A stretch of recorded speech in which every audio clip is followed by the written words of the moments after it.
In 1944, across the skies of Europe, blazing red-tailed aircraft escorted American flying fortresses deep into German territory. Bomber crews whispered to one another, "If we have the red tails with us today, we'll survive."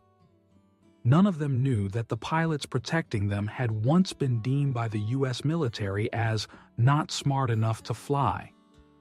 This isn't just a story about war, it's a story of perseverance, honor, and belief, about the men who rewrote history with wings that America once tried to take from them. Before those red tails ever took flight, America in 1939 was still deeply entrenched in racial prejudice.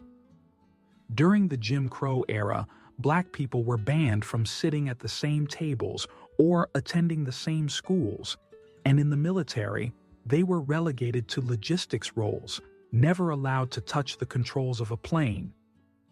The U.S. Army Air Corps, predecessor of today's Air Force, had concluded that Black men lacked reflexes and tactical thinking. For 2 decades, no one dared challenge that claim.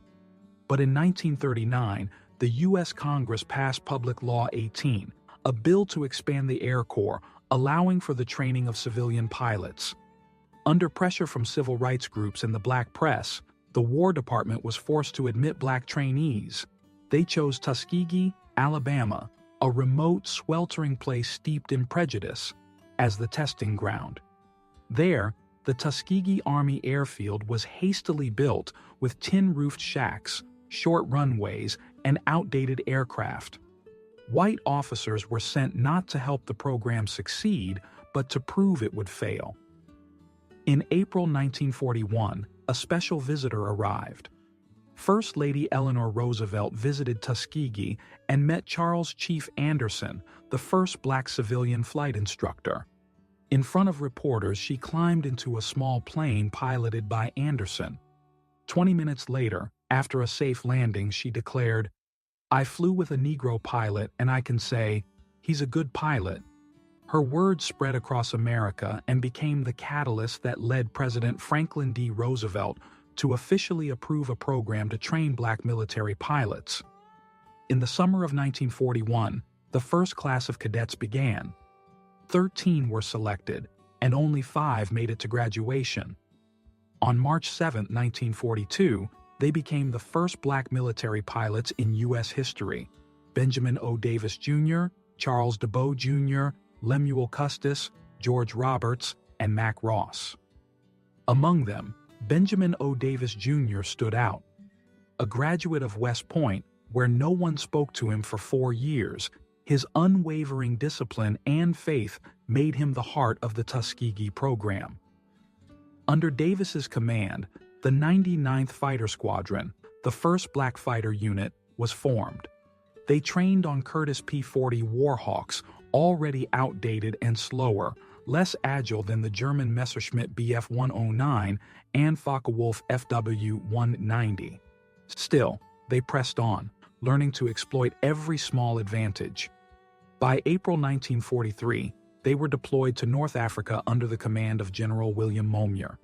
On June 2, 1943, they flew their first mission, escorting B-25 bombers to strike Pantelleria Island. A week later, Lieutenant Charles B. Hall shot down an FW-190, marking the first aerial victory by a Black pilot in World War II. Yet instead of praise, they faced increased scrutiny. Just weeks later, Momyer submitted a report claiming Black pilots lacked fighting spirit and recommended pulling them from combat. White newspapers echoed the doubts, calling Tuskegee a failed experiment. Facing the pressure, Davis personally flew to present his case to General Ira Eaker, commander of Allied air forces in the Mediterranean. He brought detailed reports.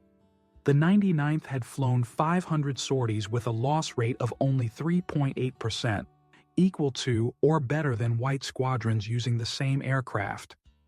Eaker reviewed the data and simply said, "They fight as well as anyone. We need them." That affirmation changed everything. By the end of 1943, The 15th Air Force Command consolidated all black pilot units into the 332nd Fighter Group, composed of 4 squadrons, the 99th, 100th, 301st, and 302nd. Everyone from pilots to engineers, mechanics to logistics, all were black. Colonel Benjamin O. Davis Jr. was appointed commanding officer. They moved to Ramatelli Airfield in southern Italy, among mud and sea winds, where hundreds of African Americans lived, fought, and shared one belief: they would prove their worth through action, not words. At Ramatelli, they were equipped with new aircraft, first the Republic P-47 Thunderbolt, then the North American P-51 Mustang, the most advanced American fighter, powered by a Rolls-Royce Merlin engine built by Packard in Detroit.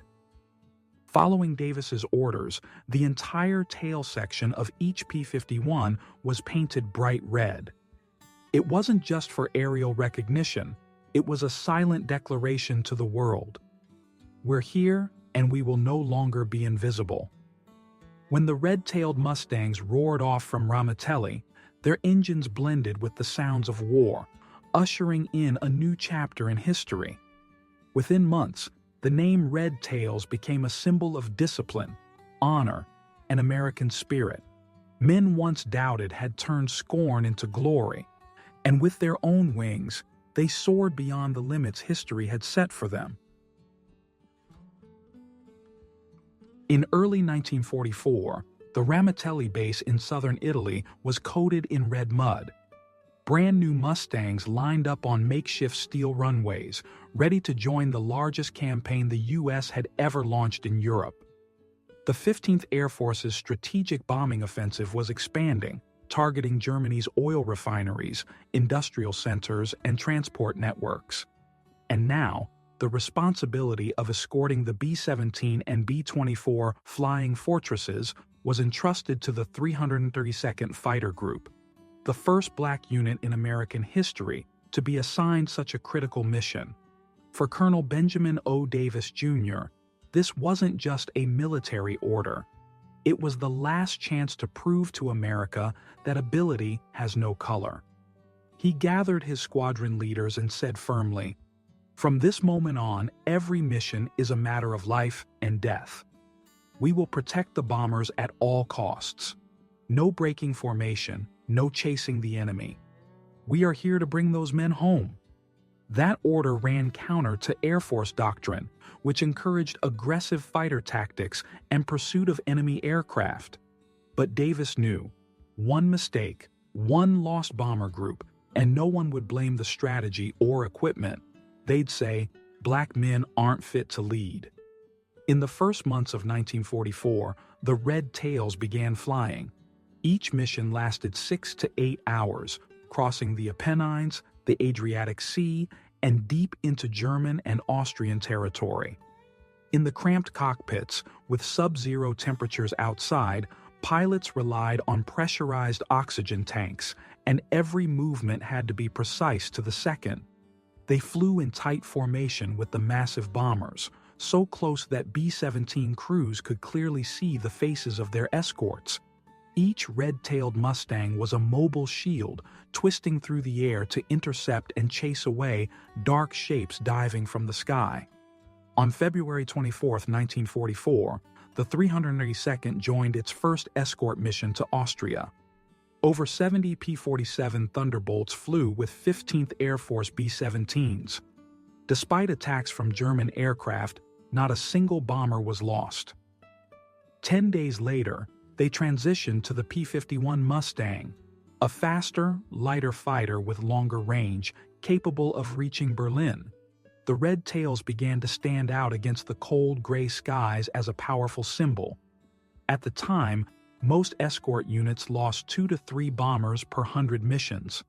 But from June 1944 to April 1945, the 332nd completed over 200 escort missions, protecting more than 15,000 bombers, and recorded the lowest loss rate in the entire 15th Air Force. Although the legend of not losing a single bomber was later exaggerated, the real numbers were close to miraculous. On every mission, each pilot knew the value of discipline. Pilot Roscoe Brown recalled, "We were not allowed to break formation. Even if the enemy was right in front of us, the order was to hold position. That was discipline. And also our pride." That discipline began to change minds.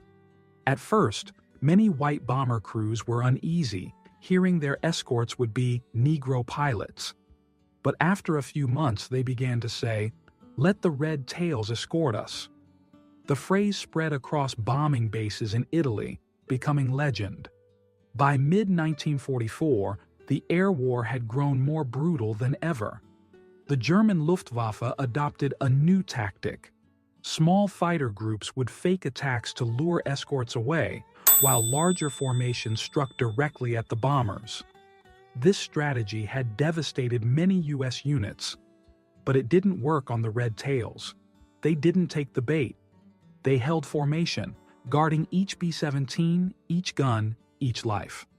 On July 18, 1944, during a raid on Ploiești, Romania, Nazi Germany's largest oil refinery hub, pilots Span Watson and Charles P. Bailey each shot down a Messerschmitt Bf-109. Despite intense attacks, no bombers were lost from their formation. On September 12, 1944, they escorted B-17s on a bombing run in southern Germany. Over 30 German fighters attacked. The 302nd downed 3 enemy planes and didn't lose a single bomber. With each mission, their reputation grew. Bomber crews began calling them the Red Tail Angels. No one doubted anymore when they saw that vivid red paint glinting in the sunlight. It meant a greater chance of survival.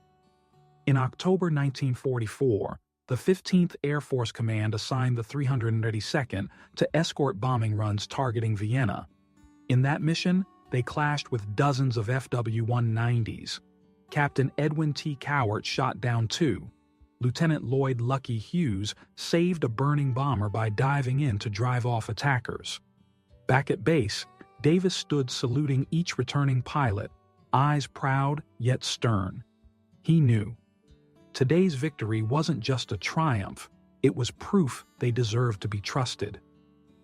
The climax came on March 24, 1945, when the Red Tails joined one of the longest and most dangerous missions of the war, escorting over 600 B-17s to strike the Daimler-Benz factory in Berlin, a core of Nazi Germany's industry. In the fire-filled skies, about 25 Messerschmitt Me-262 jets, the world's first operational jet fighters, appeared. Flying 160 km/h faster than the P-51s, they could easily pierce the bomber defenses. But the Red Tails didn't retreat. Under Davis's command, they held their formation, flying between the jets and the bombers. In the fierce dogfight, Roscoe Brown, Charles Brantley, and Earl Lane shot down 3 Me-262s. Every bomber in their formation returned safely. That mission became legend. Official records credited the 332nd Fighter Group with 112 enemy aircraft shot down in the air, 150 destroyed on the ground, and 96 Distinguished Flying Crosses awarded. But for the Red Tail pilots, glory wasn't in the numbers. It was in each takeoff, each safe return of a bomber crew, knowing that this time they had proven what a whole generation of Americans had once denied. By late 1944, as the German Air Force began to weaken, U.S. generals had no choice but to admit that Black Unit was one of the most effective escort groups in the entire European campaign. Their reputation reached all the way to Washington, where their combat reports became evidence that Black capability was equal to any. Yet in Tuskegee, they remained simply soldiers, not waiting for praise, only for orders. On the wings of the P-51 Mustang, the red still blazed across the skies, the color of blood, of loyalty, and of pride that would never fade.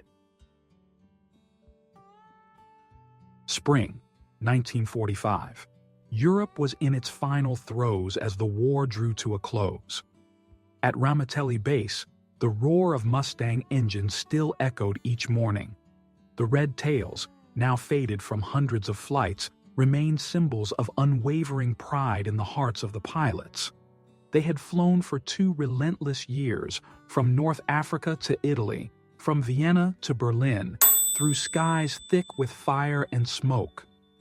When the war in Europe ended in May 1945, the 332nd Fighter Group, the Red Tails, returned to base with a record that left the entire nation speechless. They had flown 1,578 combat missions, shot down 112 enemy aircraft in the air, destroyed 150 more on the ground, sunk a German destroyer with machine gun fire, and earned 96 Distinguished Flying Crosses. More than that, throughout their escort duty, the loss rate of bombers protected by the 332nd was the lowest in the entire 15th Air Force. That figure, cold and clinical, carried historic weight. It was undeniable proof that the very people once dismissed had outperformed those who doubted them. Yet when they returned home, America was still not ready to welcome them as heroes. There were no parades, no newspaper headlines. On the train ride home, the black Tuskegee soldiers were seated in the back cars, separated like second-class passengers. At domestic bases, they were still denied service in restaurants and barred from white officers' clubs. They had fought for freedom in Europe, only to face invisible chains in their own homeland.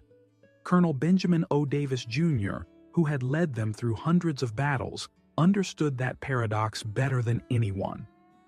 In his final report to command, he wrote, "We have served like any other Americans. If freedom is what we defended abroad, then America must learn to respect it at home." That simple yet piercing line became the first message linking the war in the skies to the fight for civil rights on the ground. In 1948, 3 years after the war ended, President Harry S. Truman signed Executive Order 9981, ending racial segregation in the U.S. military.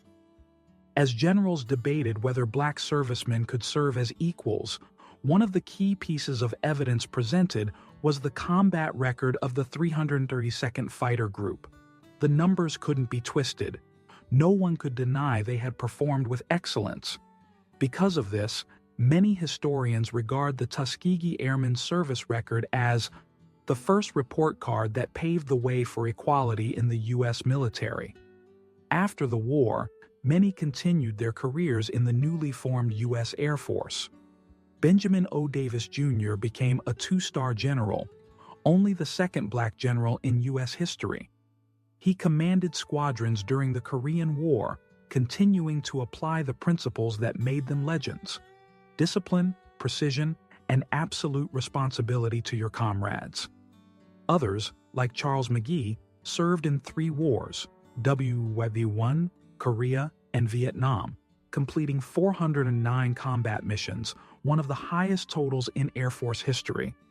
George Hardy, one of the youngest 332nd pilots, went on to fly in Korea and later became an aerospace engineer.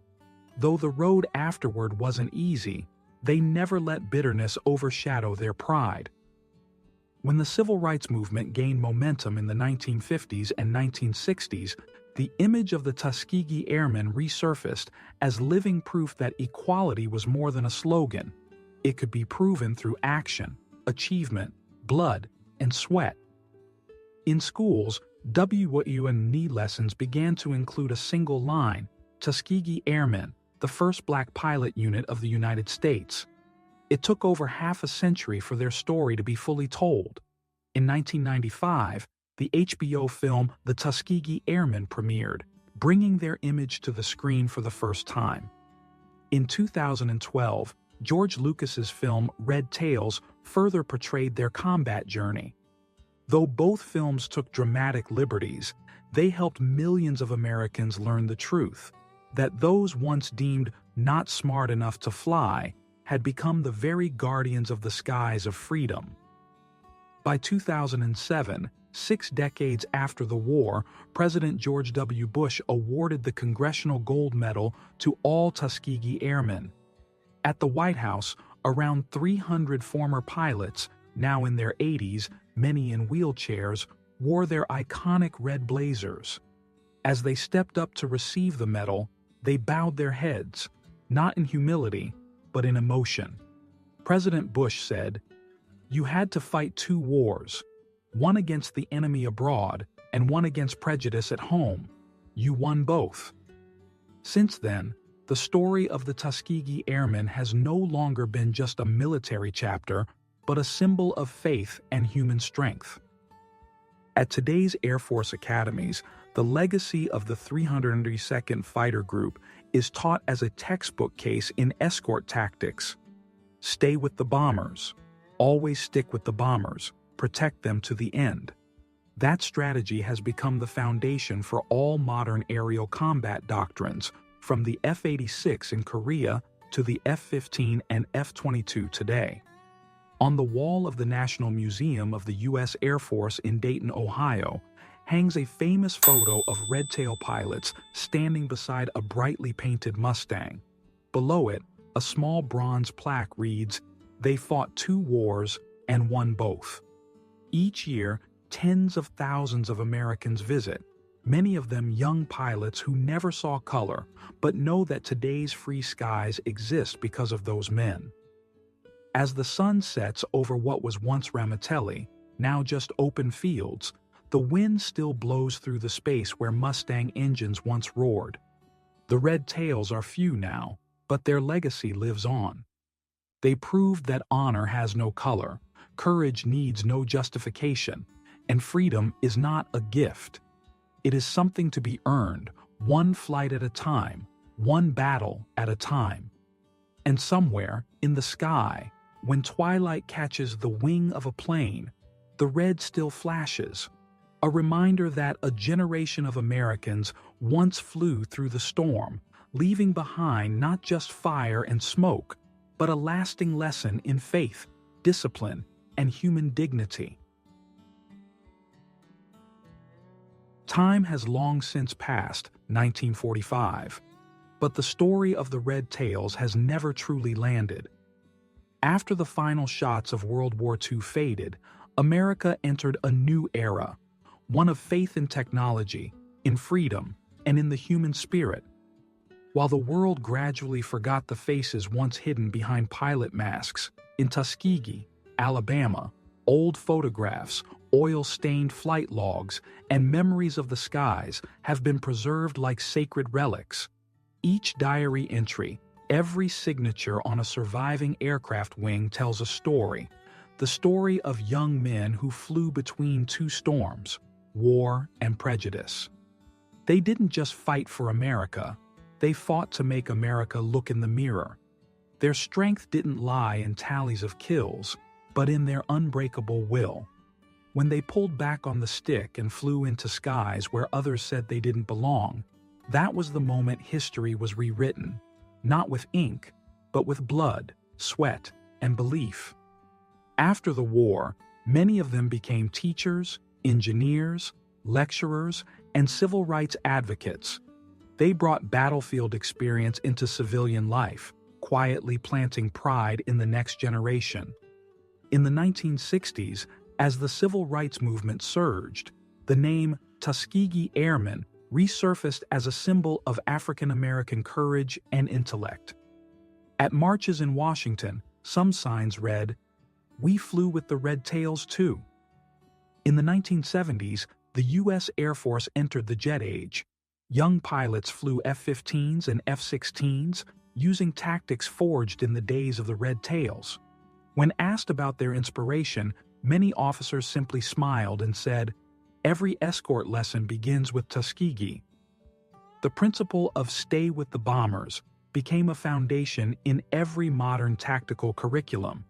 The new generation may no longer know their faces, but their mark remains everywhere, in training programs, in military ethics, in examples of selfless service. When the U.S. Air Force Academy was founded in 1954, the first statue erected on campus wasn't of a famous general, but of an anonymous pilot from the 302nd Fighter Group, on a plane with a red tail. In the 21st century, as America changed, the Tuskegee Airmen story entered a new chapter, one of remembrance. Schools, museums, and archives began to reopen their files, restore old photos, and gather testimonies. In Alabama, once the epicenter of segregation, the Tuskegee Airmen National Historic Site was established. On the fields that were once training runways, parts of the original hangar and control tower were reconstructed so children could reach out and touch the birthplace of legend. There, visitors can hear a recording of Charles Chief Anderson, the program's first flight instructor, recounting the moment he took First Lady Eleanor Roosevelt into the skies in 1941. His voice trembles. "She didn't ask if I was scared. She only asked, 'Are you ready?'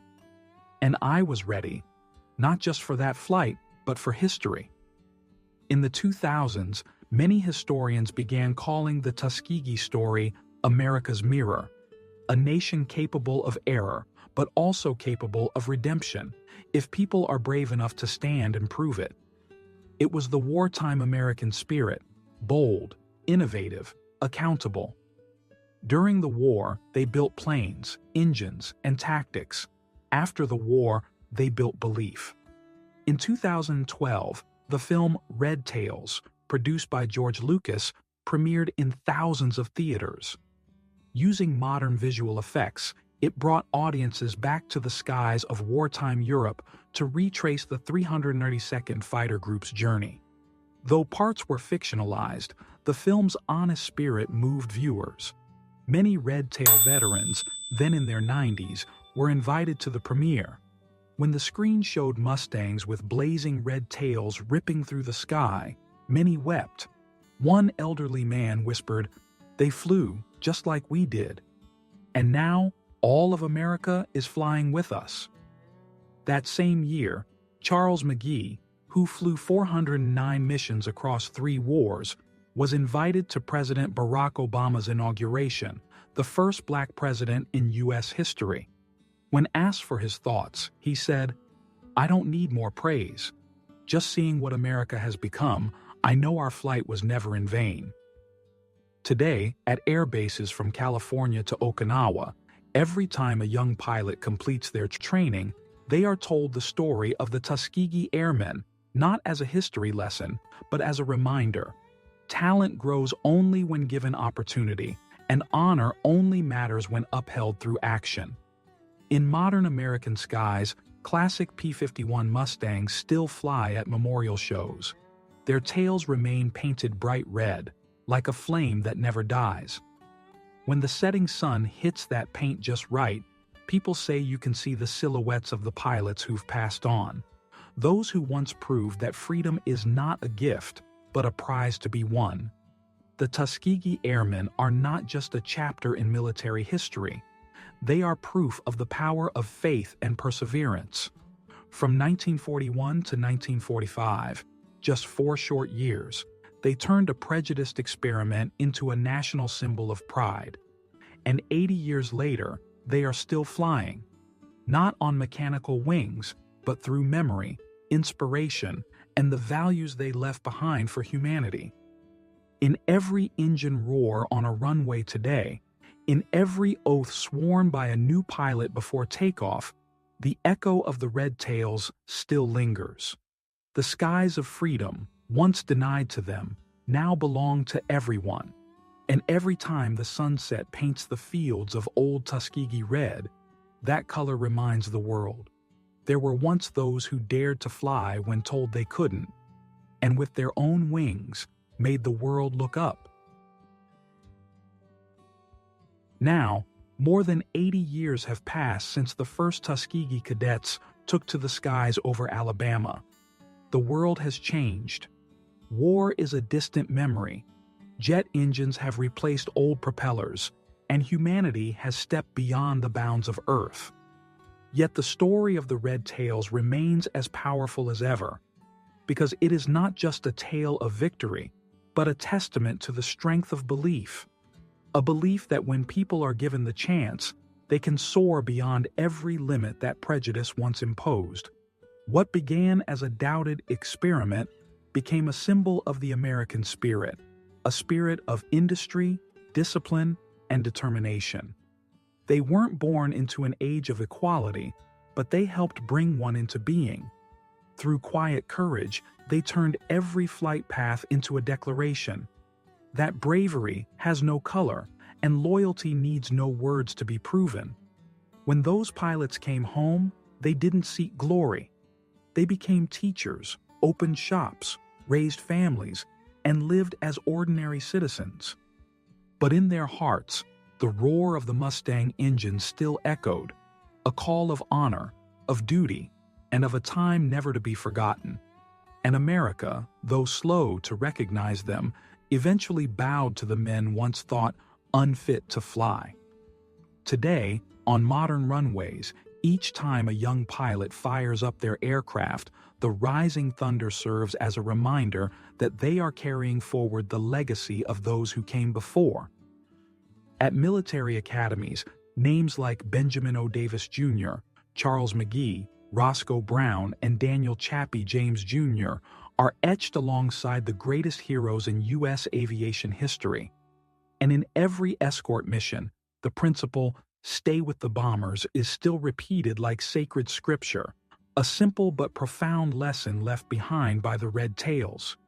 Some say the sky leaves no trace of wings, but there are flights that history never forgets.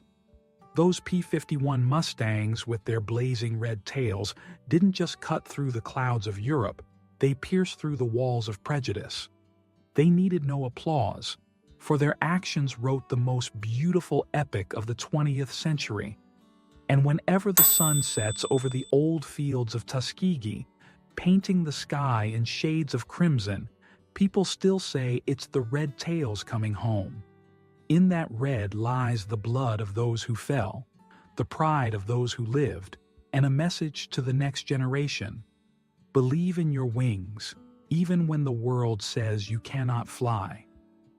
Because freedom, the very thing they fought to protect, does not live only in the skies above, but in the heart of every person.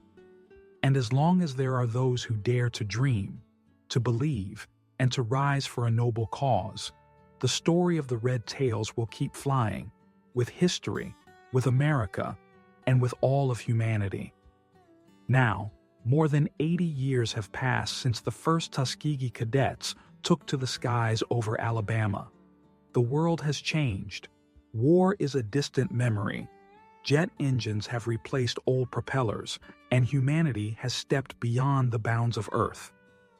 Yet the story of the red tails remains as powerful as ever, because it is not just a tale of victory, but a testament to the strength of belief, a belief that when people are given the chance, they can soar beyond every limit that prejudice once imposed. What began as a doubted experiment became a symbol of the American spirit, a spirit of industry, discipline, and determination. They weren't born into an age of equality, but they helped bring one into being. Through quiet courage, they turned every flight path into a declaration that bravery has no color and loyalty needs no words to be proven. When those pilots came home, they didn't seek glory. They became teachers, opened shops, raised families, and lived as ordinary citizens. But in their hearts, the roar of the Mustang engine still echoed, a call of honor, of duty, and of a time never to be forgotten.